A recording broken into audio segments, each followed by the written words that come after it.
नहीं किसी से भीख मांगते। धन्यवाद साथियों। आज अनुसूचित क्षेत्र आरक्षण मोर्चा की महारैली में उपस्थित आदिवासी समाज के जागरूक युवा साथी, वडील जनप्रतिनिधि यहाँ पर पधारी हुई हमारी बहनों को बहुत बहुत धन्यवाद कि आपको हमारे आने वाली पीढ़ी की चिंता है। आपको हमारे अधिकारों के साथ जो छेड़छाड़ी हो रही है उसकी चिंता है। साथियों, ये आरक्षण हमें भीख में नहीं मिला है। इस देश की आजादी में सबसे बड़ा योगदान हमारे आदिवासी भाइयों ने दिया था और सबसे ज्यादा कुर्बानी भी आदिवासियों ने दी थी। 70% आदिवासी मरे थे देश की आजादी में, पर आज भी उनको शहीदों का दर्जा नहीं दिया। तब से शोषण हो रहा है। तब तक सोए रहेंगे हम लोग। अब समय आ गया है, एक आंख से सोना है, एक आंख से जगना है। साथियों, ये स्थितियां क्यों पैदा हुई? हम लोगों ने हमारे ही जनप्रतिनिधियों को चुन के लोकसभा और विधानसभा में भेजा। उन्होंने किसकी बातें मानी? संविधान के साथ जब छेड़छाड़ी हो रही थी, हमारे आरक्षण के साथ जब विसंगतियां पैदा हो रही थी, तो वो लोग चुप क्यों थे? हमें समझना पड़ेगा।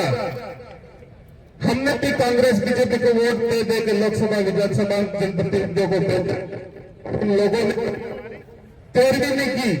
हमारे बच्चों के बारे में नहीं सोचा, हमारे आरक्षण के बारे में नहीं सोचा, हमारी जल जमीन जंगल के बारे में नहीं सोचा। आज हम आरक्षण की बात नहीं करते, हम पानी की भी बात करते हैं, जल जमीन जंगल की भी बात करते हैं। जमीन की बात आती है तो मुझे बिरसा मुंडा याद आते हैं, जिन्होंने अंग्रेजी हुकूमत के सामने लड़ाई लड़ करके हमारे 1 लाख आदिवासी इस लड़ाई में मरे थे और अंग्रेज सरकार ने घबरा करके भूमि संपादन एक्ट लागू किया था।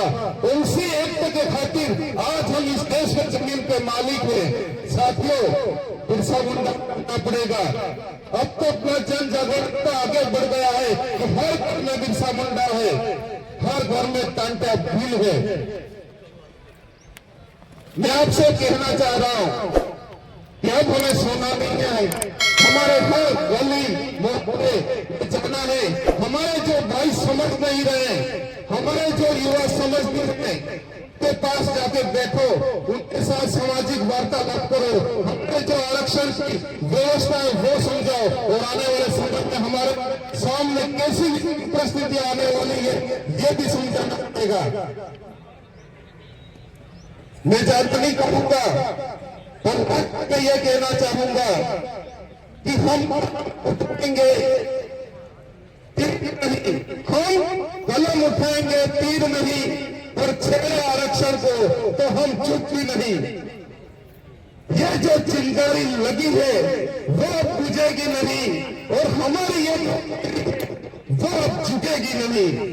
साथियों, हमारा भी एक साथी कह रहे थे, एक साथी बागीगोड़ा तो बजला जी के सर पर जूट भी रहती है, वो समय भी आएगा तो हमको सर भी खुजाना पड़ेगा। ये स्थिति पैदा कर लोग रख देंगे।